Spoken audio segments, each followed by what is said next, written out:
Xin kính chào anh em yêu cờ. Chào mừng anh em đến với kênh Cờ Tướng Thuật Dụng Quân, nơi kết nối đam mê. Chúc anh em xem cờ vui vẻ.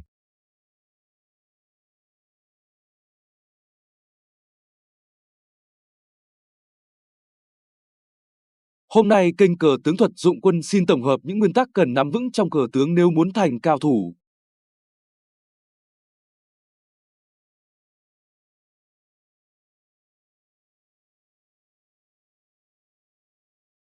Một, hai sĩ khuyết tượng ngại pháo công, hai tượng khuyết sĩ sợ tốt đâm. Khi hai sĩ không có tượng chè, sĩ sẽ trở thành ngòi cho pháo công chứ không phải là quân để phòng thủ nữa. Bạn thấy khi về cuối trận mà còn pháo, thường thì người chơi sẽ gác hai sĩ lên cao để chống pháo thọc.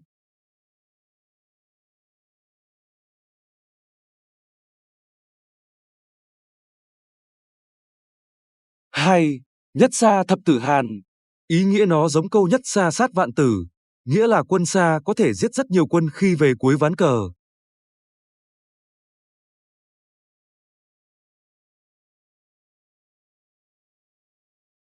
3. Quân chết không vội ăn. Quân chết ở đây bạn có thể hiểu là quân bị kẹt không thể chạy được, hoặc mỗi bước chạy đều bị đối phương ăn, thì gọi là quân chết.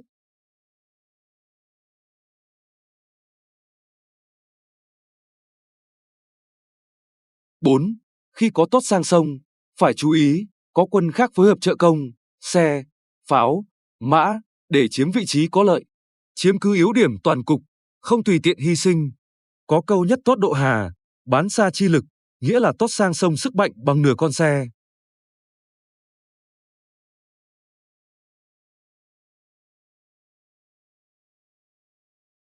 5. Điểm quan trọng trong việc tranh tiên. Khiến đối phương đi vào vị trí như ban đầu, bị lặp lại nước đi. Thúc ép đối phương đi những nước kém hiệu quả, giảm bớt hiệu quả. Quấy nhiễu ý đồ bày trận của đối phương, hoặc tạo thành thế trận vô vị, khiến đối phương không có nước hay để đi.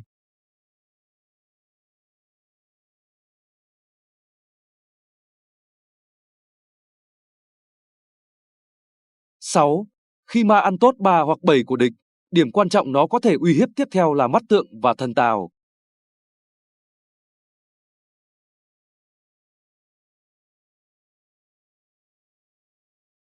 7. Khi mở tốt biên có 3 điểm sử dụng, áp chế mã biên của đối phương, có thể nâng xe lên giữ tốt đầu, mở đường lên mã.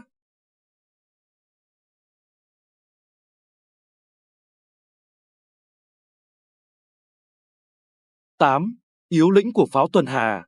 Không vội lên sĩ, để tránh bị nhòm tượng, cùng với xe và tốt phối hợp. Chú ý đối phương phá hoại căn mã ở dưới rồi dùng nước bắt chói.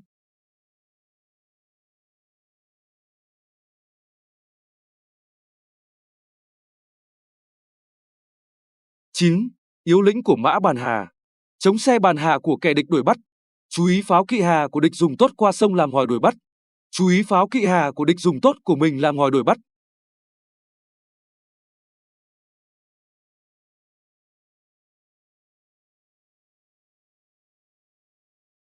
10. Khi đối thủ dùng pháo ăn tốt biên, phải phòng chống nó đâm pháo rác. Nếu nó đâm rác, phải dùng xe mã hoặc xe mã tượng phối hợp để vây bắt hoặc xua đuổi.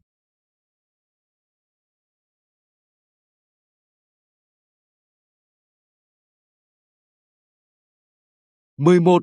Nước cờ chỉ có một tác dụng, nước thủ hoặc nước công đều có hiệu quả hạn chế. Phải tìm nước cờ trong thủ có công hoặc trong công có thủ.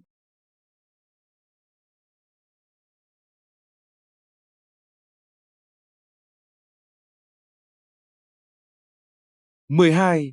Nước cờ có ý đồ lộ rõ ràng thường không dễ thành công, nên làm quen cách đi kín đáo và sâu sắc. 13. Trung cục pháo lợi hơn mã, tàn cục mã lợi hơn pháo.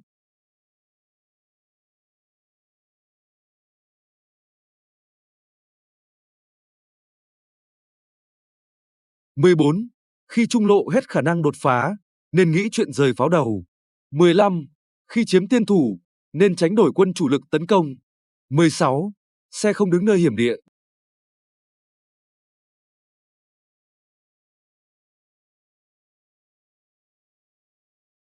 17. Cần chú ý hình thế sau khi đổi quân hoặc ăn quân. Ăn quân mà mất tiên thường không phải là hay. 18. Thứ tự ưu tiên của các giá trị trong ván cờ: sát cục, thế lực, tiên thủ, quân.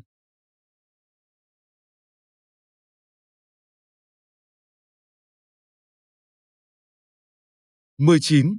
Phương hướng suy nghĩ trong cờ tướng. Tìm nước đi hay cho bên mình. Cản trở nước đi hay của đối phương. 20. Sĩ chớ lên bừa, tốt không tiến vội, quân kỵ chỗ kẹt.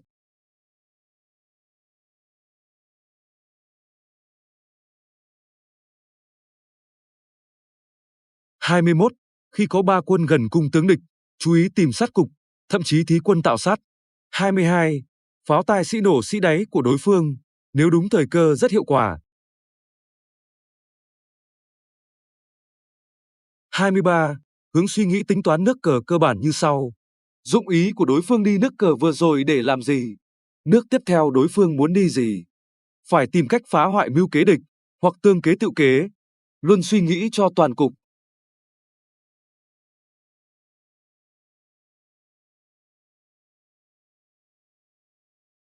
24. Phân tích nước cờ của đối phương vừa đi. Nếu hay chỗ nào, có thể mượn việc phòng thủ nước cờ đó rồi thừa cơ tấn công không? Nếu là nước yếu như thế nào? Trừng phạt được không hay là một cái bẫy?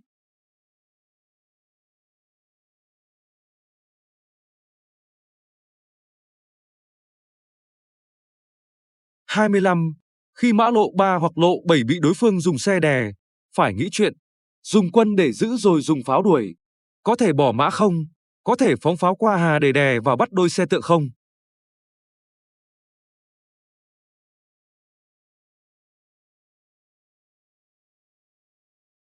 26. Xe của ta bị pháo địch đuổi bắt, phải nghĩ. Khi chạy đi có đuổi quân, dọa sát, có tiên thủ nào không? Chạy pháo chặn để đấu pháo được không? Chạy khỏi chỗ hiểm trước đã.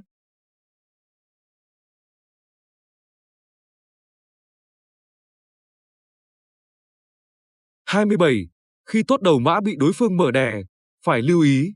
Tránh đổi xe, nếu bị đổi xe thì cờ tàn gặp khó. Nên tranh thủ dùng xe đấu các đầu tốt bị đè.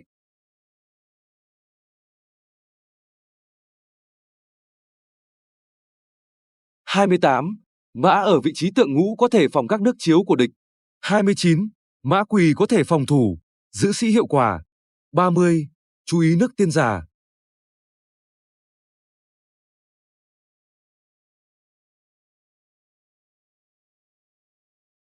31. Trước khi đổi quân, phải nghĩ. Hình cờ sau khi đổi quân. Không lấy quân cờ vị trí đẹp đổi quân cờ vị trí xấu. Không đổi quân cờ còn có thể chạy với quân cờ đã hết đường chạy. Không lấy quân lớn đổi quân bé.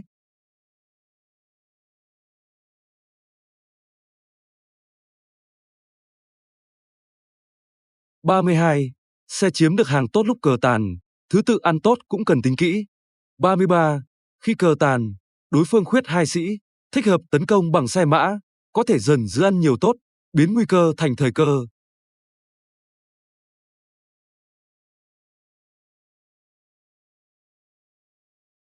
34. Hai mã một pháo thường phối hợp tốt hơn một mã hai pháo. 35. Xe pháo mã thông thường phối hợp tốt hơn xe hai pháo hoặc xe hai mã, còn xe hai pháo lại hay hơn xe hai mã.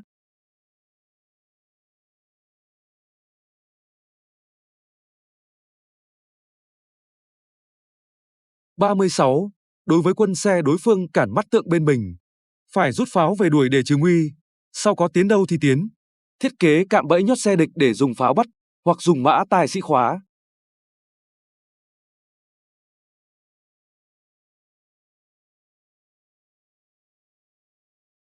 37. Khi đối sát không vội vàng, đè nén phải chặt chẽ, không được đi nước mềm yếu. 38. Đối với mã biên của đối phương, có thể phối hợp xe và pháo để cản mắt tượng bắt chết.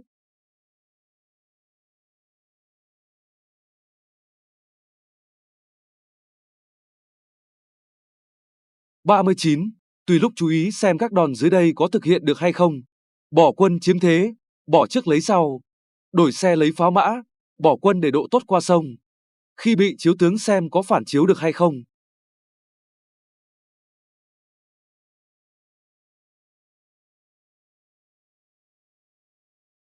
40. Khi mã thần tào bị gác sĩ cản, có thể chuyển hướng bằng cách tiến lên hoa pháo, rồi đáp góc lại chiếu được. 41. Quân bị đối phương đuổi chưa chắc đã nên chạy.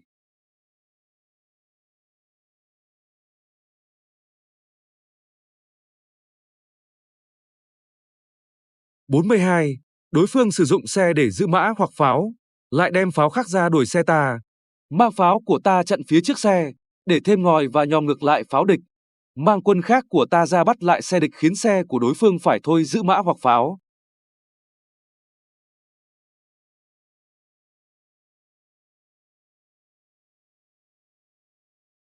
43. Mã đối phương ăn tốt 3 hoặc tốt 7 nguyên vị của ta, có thể dùng tượng treo lên hà để khóa mã đó của địch. 44. Mã lẻ qua sông, một pháo đơn độc đều không nên việc gì.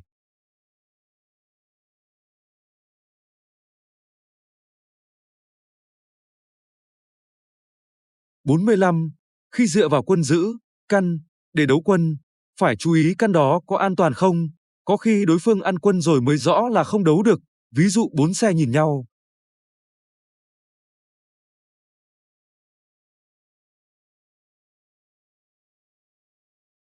46.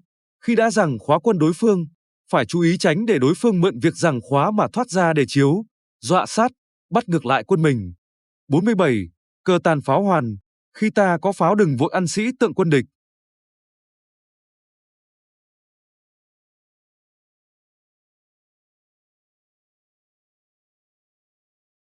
48. Khi xe mượn thế pháo đầu ăn tượng, tức là vào hiểm địa, phải đề phòng trường hợp đối phương dùng xe hủy pháo. 49. Tùy lúc phải lưu ý tác dụng của pháo tài sĩ của bên ta lẫn bên địch để mà ngăn chặn hoặc phát huy tác dụng.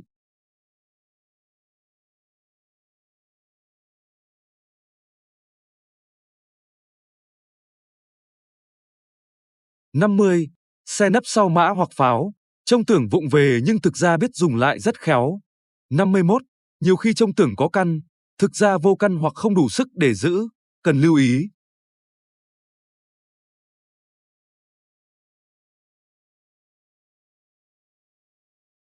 52. Có lúc lại xuất hiện và tồn tại những vị trí tưởng nguy hiểm nhưng hóa ra rất an toàn. Theo quy luật và định kiến thông thường thì không thể tiến vào, nhưng xem xét kỹ lại là nơi đắc địa, phải lưu ý đừng bỏ lỡ.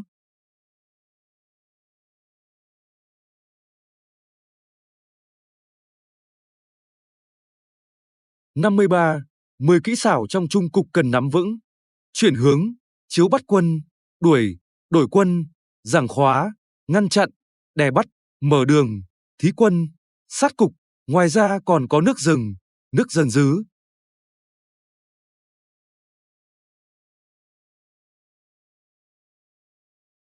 54.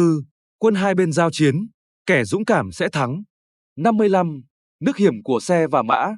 Xe chiếm hàng dọc, mã khống chế điểm quan trọng.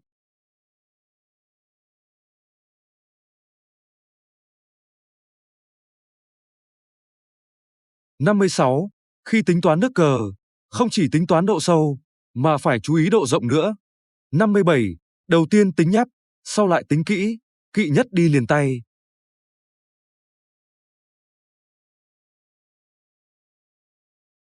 58.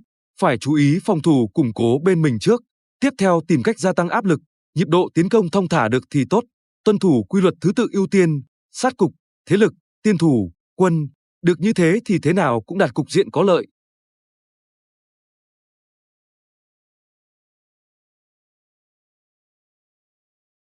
59. Nguyên tắc bố cục. Ra các quân lớn thật nhanh, đường xe phải thông, đường mã phải thoáng, pháo chớ nổ bừa. Khống chế các quân lớn của đối phương xuất động. Chú ý các quân lớn phải giữ liên lạc và phối hợp.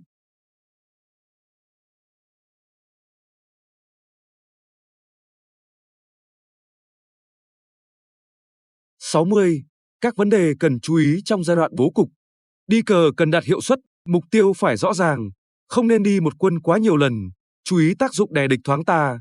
Không nhất thiết thì tránh lên sĩ tượng nhiều, tránh hiện tượng quân chồng chéo che tắc lẫn nhau.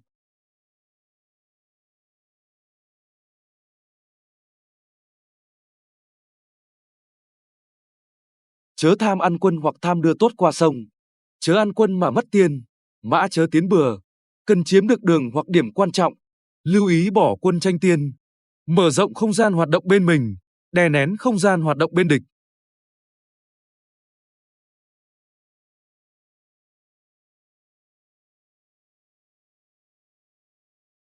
61. Đối với pháo tài sĩ của đối phương, ngũ lục pháo, phản cung mã, Phải chú ý dùng xe hoành theo dõi đuổi bắt, sau lại dùng mã hoặc pháo truy đuổi lợi dụng phá hoại thế trận địch.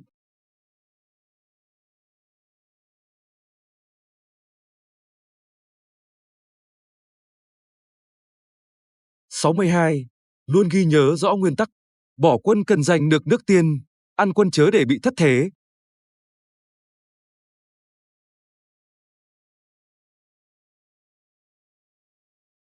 Xin cảm ơn anh em đã đón xem. Hãy đăng ký kênh để theo dõi những video mới nhất. Xin chào và hẹn gặp lại.